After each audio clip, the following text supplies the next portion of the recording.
Hey, how's it going, everybody? My name is Jason. This is Art of Creation Homestead. We're gonna come out here and give you a little garden homestead update, whatever you want to call it.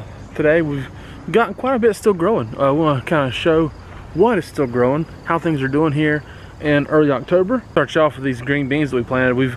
This is our second run of green beans, contender bush variety. We planted some earlier in the year. They did great. When they were done, we pulled them out, did it again. And so here's how they're doing right now. Got several beans here. You can see they look good. Vines still look really good. They need to fill out a little bit. We do have some, see? So we do have some that have grown really well. Good fatness to them, good length. There's some again. So they're doing really great, really good. Trying to let them get a little thicker before we harvest them. The weather's holding out very well here in Southwest Ohio. No sign of any frost at all. Obviously that can change. Hey, I'm not God. I can't control that stuff. But it's doing really good. So as long as it keeps doing well, we're gonna keep trying to grow stuff, right? Now we're gonna check in on these peanuts that we planted earlier in the year. We planted them in crates. They look great, but obviously you don't know because the peanuts are below the surface. So we're gonna check and see. Let's see, they look good. They're just plants. The peanuts are below the dirt. So we're gonna check in and see if we can't find anything here. Let's see. Oh, you see it? Look at that peanut. That's awesome. It looks great. So those may actually be ready to harvest. We're gonna have to check in on that. So I'm gonna cover that bad boy up cover him back up until later. We'll have to wait and see. They may be ready to harvest. But as you can tell, we've successfully grown peanuts. What else we have? I will show you these pink eye purple holes. They're still going strong. Pink eye purple holes, zipper cream peas, Jackson Wonder peas, I believe is what those are. Here's pink eye purple holes. As you can tell, this one, he's about wore out. He's about wore out and drying up. But we still have some growing. Not quite ready to harvest yet, but they've grown really well. As you can see, they've outdone the trellis. Here's one right here. They look great. Actually, this one might actually be the purple hole crowder pea that we got by accident. But either way, they've grown really well.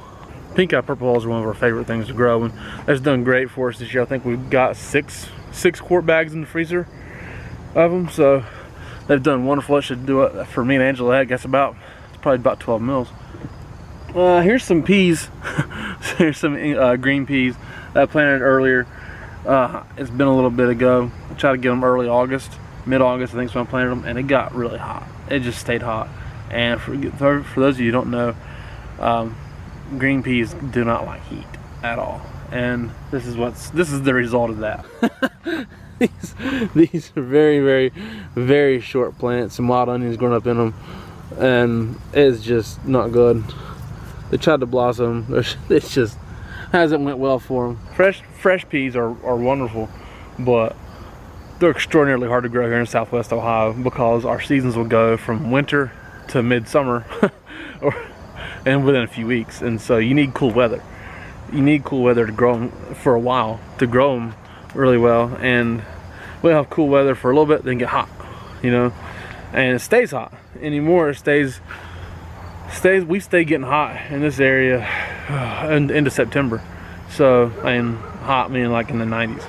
So it's really tough to grow fresh English peas in this area. I keep trying. I'm going to keep trying because I won't accept no, right? But it's difficult. Here's some Jackson Wonder peas. Okay, this is a style of southern pea. We haven't grown it this year. It's like the white Dixie butter peas, but they're a little different, and they're gonna get thicker. All right, they're gonna develop a thicker pea or bean inside of that thing, and then we'll pop it up and harvest them that way. But you can see they're gonna be really nice.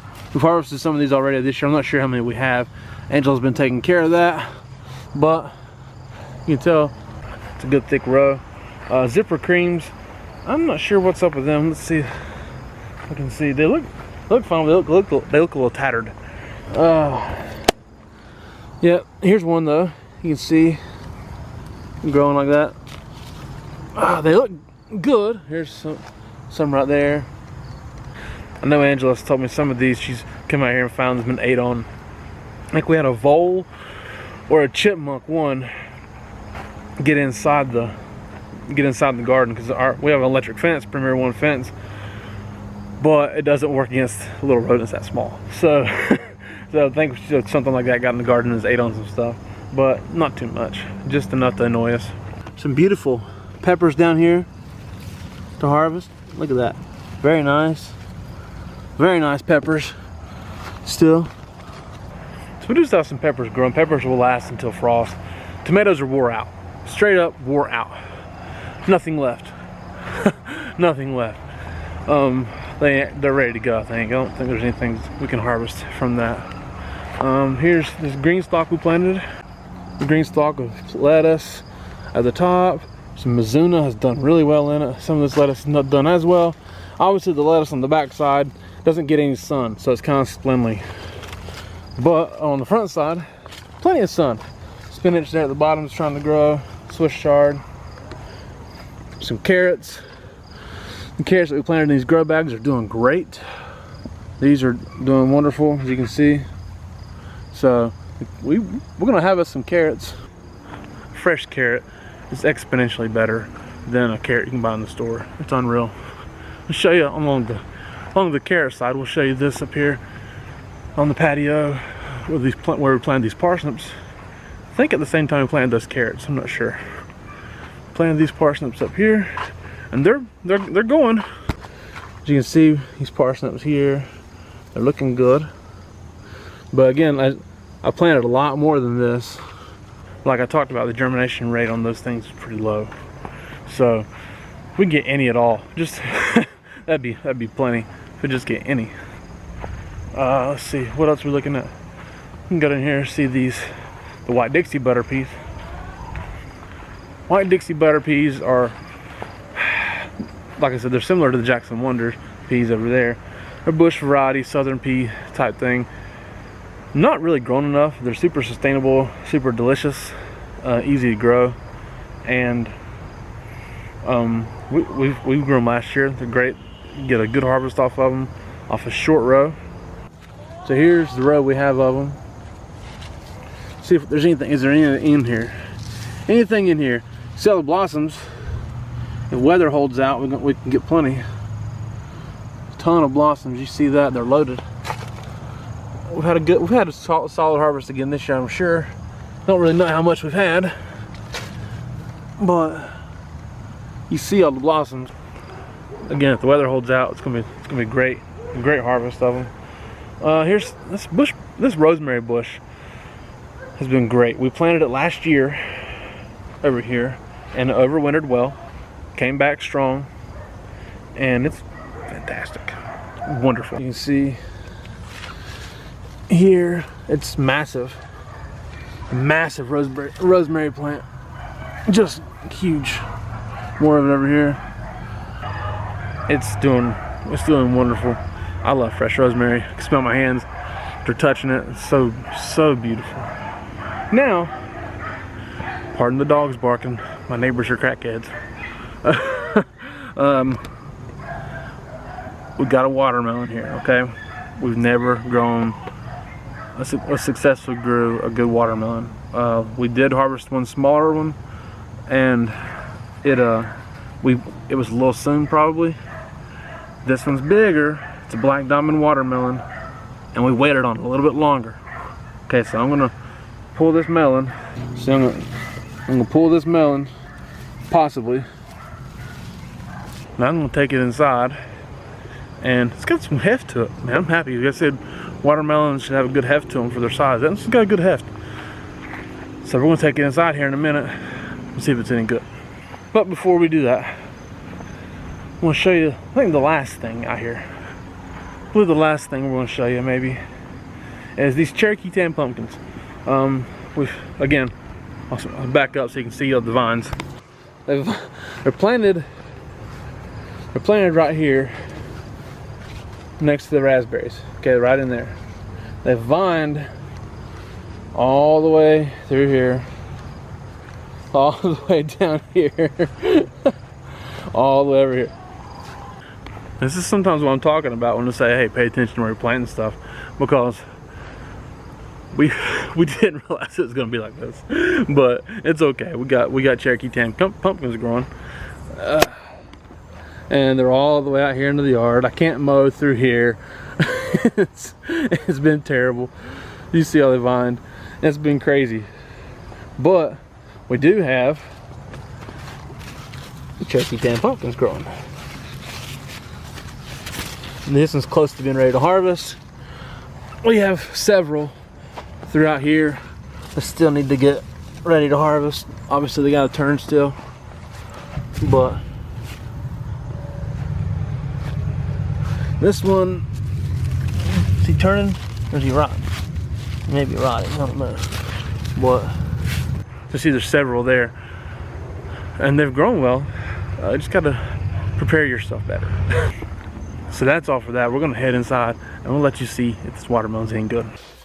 All right, let's see what it looks like. Angela Kay is gonna cut into this and hopefully don't cut her hand off. It's the moment of truth, folks. What do you think, Ange? It's split, and that's usually a good sign. Is that a good sign? It smells good. Not ready to. Not ready to do that, Beth. No, I ain't got enough. I ain't got to cut enough yet. You ready? Do the unveiling here.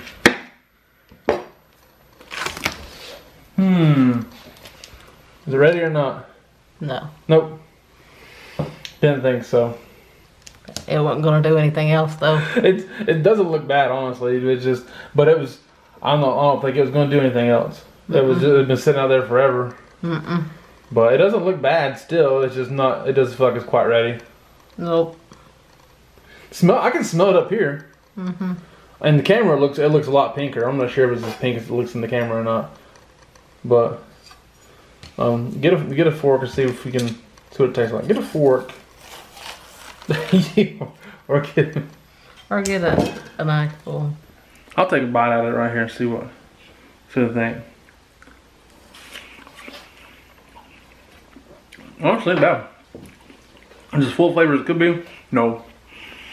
But it ain't bad. Maybe a little low in flavor, really. But I guess I probably could have waited a little bit longer, but it's getting ready to rain on it for a couple of days. We went by all the signs. And so we did everything we're supposed to do. Went by all the signs.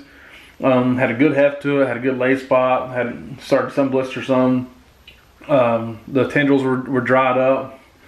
We feel like we did everything we're supposed to do, so I don't know, we're gonna, still don't taste bad to me, but just chalking up to learning lessons. How many people do you see, you go pick watermelons because they look great and they seem right, and they're a little under. It happens. Still good. We still know we're growing something right. We did something right with it. So that's all you can do is do that and hope. As you look now, if you look down in there, once you cut into that, it's a little pinker. Yeah. Once you get back in there, it's a little pinker. So I mean, it's still not bad. That's for sure. All right, well, thank you guys so much. Thank you so much for watching and coming along with us. We do thank you for your support. Thank you for your time. Again, my name is Jason. That's Angela Kay. It's Art of Christian Homestead. I love you guys. God bless you and goodbye.